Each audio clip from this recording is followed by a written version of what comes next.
Kurt Andersen. Hi, Molly. I'm going to read you a quote about hanging Democrats. Let's start with this. Reuters. This is a tweet from Ed O'Keefe at CBS.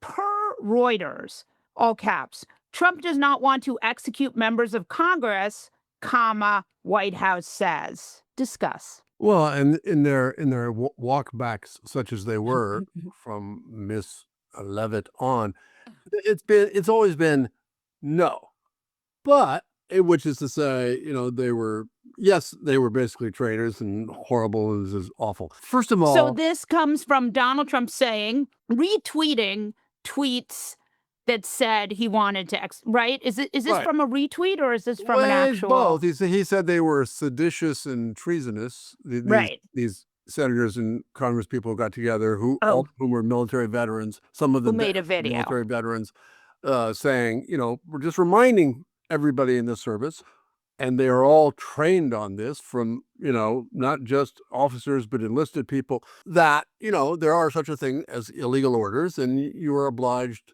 not to follow them. Mhm. Now, and that's all they were doing, and good, all right. And he wasn't saying, the thing. And then the thing is about that, McCallum on Fox, when she was interviewing Jason Crow, said, "Well, there weren't any specifics. What were your specifics that they should disobey?" Which is just a stupid question on so many levels, because of course they're not going to say, "And here are the specific things that Trump may do that you should disobey the orders." So, and if they'd said, well, the specifics of, like, maybe you should rethink, maybe you're going to be in trouble for blowing up these random boats in the Caribbean, that would be worse, much worse, interfering with an ongoing military operation. So anyway, it's ridiculous. It won't happen. It's just more dangerous, extreme, crazy bullshit that it could indeed inspire someone to do something really bad. to do something terrible.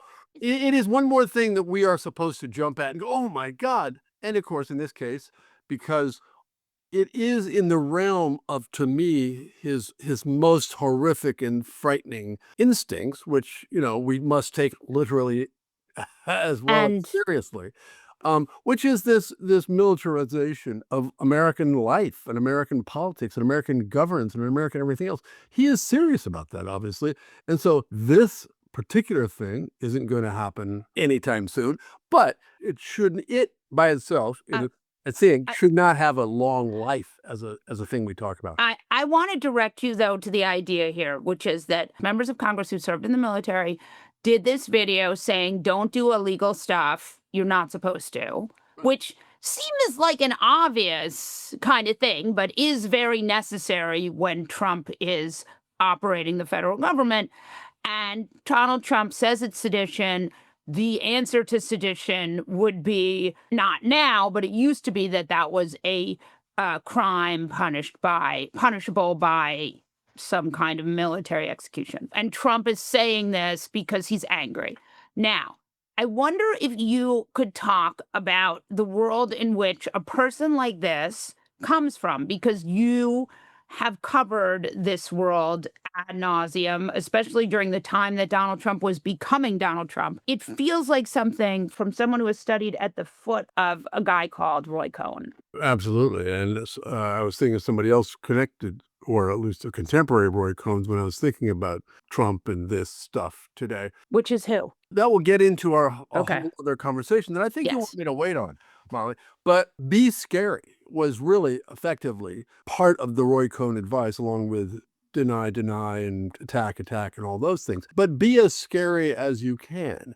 And so, I mean, he has said before, I mean, this is really not the first time he's gone to these places, like General Milley, the chairman of the Joint Chiefs under Trump in his first term, he has said should be hung and is a traitor. And that's the other thing about this. It's not new that he does this. What's new, of course, is the last 10 months where he's sending ICE, certainly, and also uniformed military people into cities to hang around, to scare, to show he's a strongman.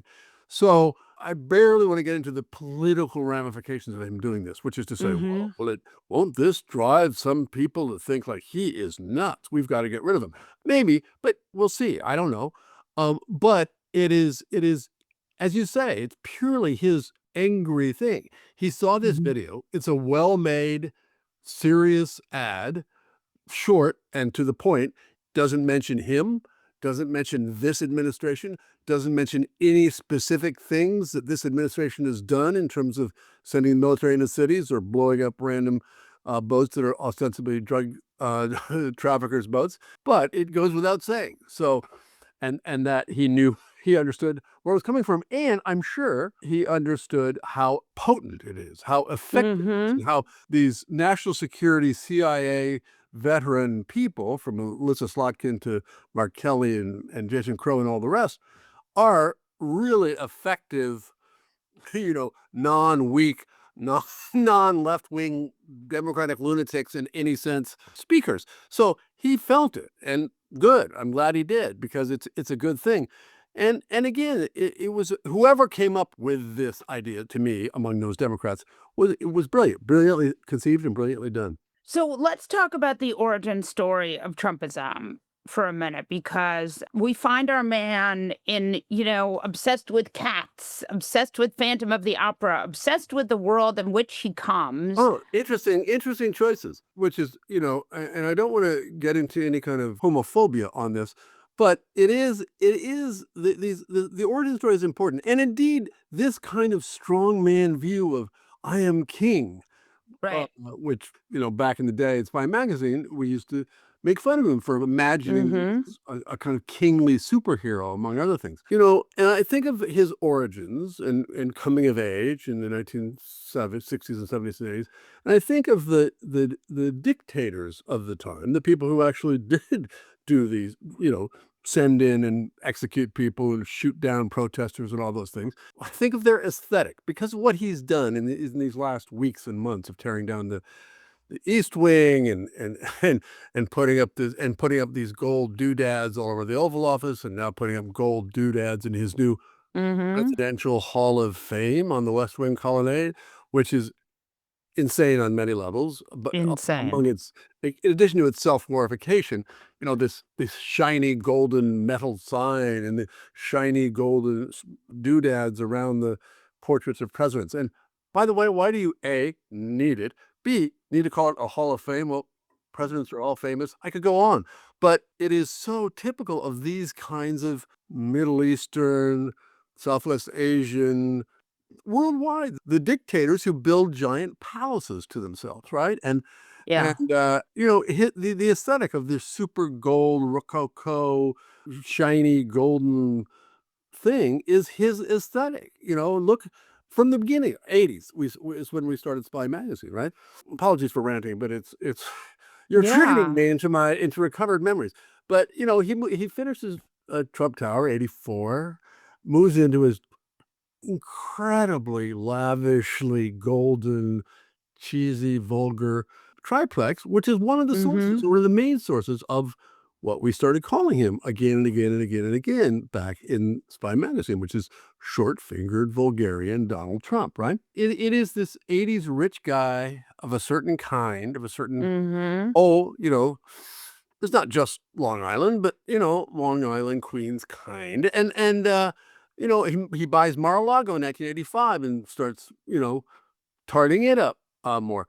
He becomes, and this is the thing I always have thought about him in connection to, this gets back to the Roy Cohn connection, is Liberace. You may be too young, Molly, to remember Liberace, but he was this extraordinary Las Vegas pianist singer who had been famous for decades, really famous, and a really big Vegas star, and incredibly campy, and of course was not an out gay man, but was a highly gay man. Big hairdo and fancy clothes and gold and everything. Played a golden piano on stage. I encourage any listeners who don't know who he is to get images of him and his surroundings and grooming and interiors. It's very Donald Trump. It is extremely Donald Trump. He died in 1987. Right shortly before he died, by the way, as Roy Cohn was also dying, Trump went out of his way to become friends with him, gave him a condo at Trump Tower, went shopping with him. I mean, they were buddies, shopping buddies.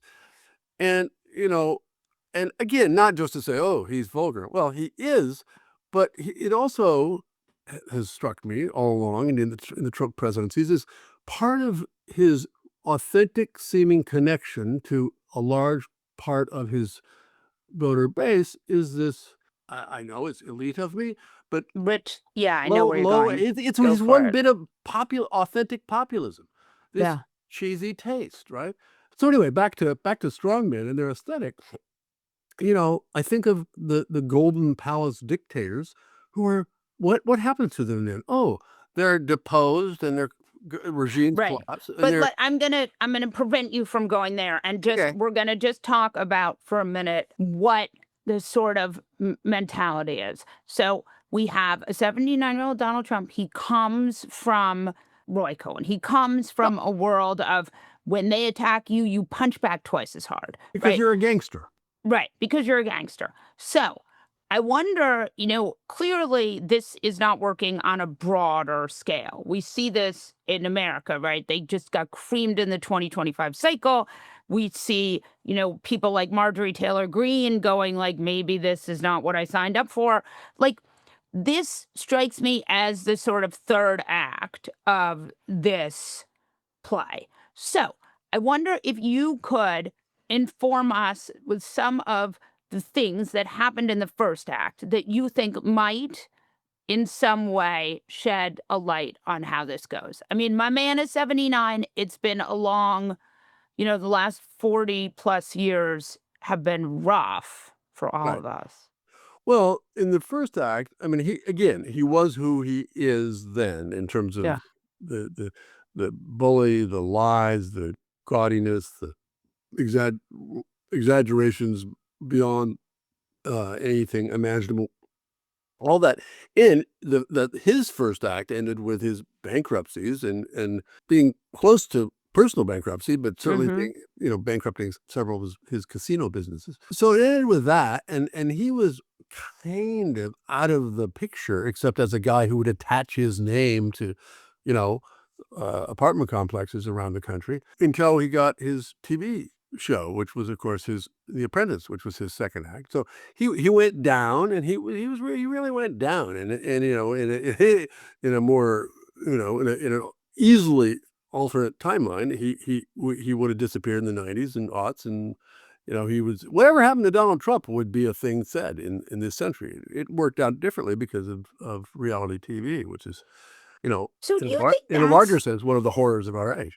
do you think do you think the original sin of Trumpism is reality television? I think reality television was doing bad things to American culture that was part of the softening up the ground for Donald Trump to finally, after flirting with and saying he was gonna run for president in 1988 and 92 and 96 and 2000, like it was part of the softening up the ground to allow that to happen and take place. Sure, the blurring of reality and fiction into an indistinguishable mess was and was part of it, as was the ultimate American thing, which had started decades before, which is being famous for being famous. He became famous for being famous. He never, yeah, he built a couple of buildings in the 1980s, as New York was coming out of its bankruptcy. Yeah, good for him. But that's what he did. I mean,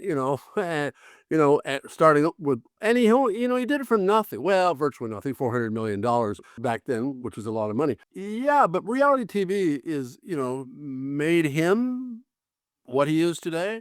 And even beyond that terrible piece of collateral damage of reality television was from when it started at the very turn of the century through this century, but especially those first 10, 15 years of this century, of net very bad thing for America.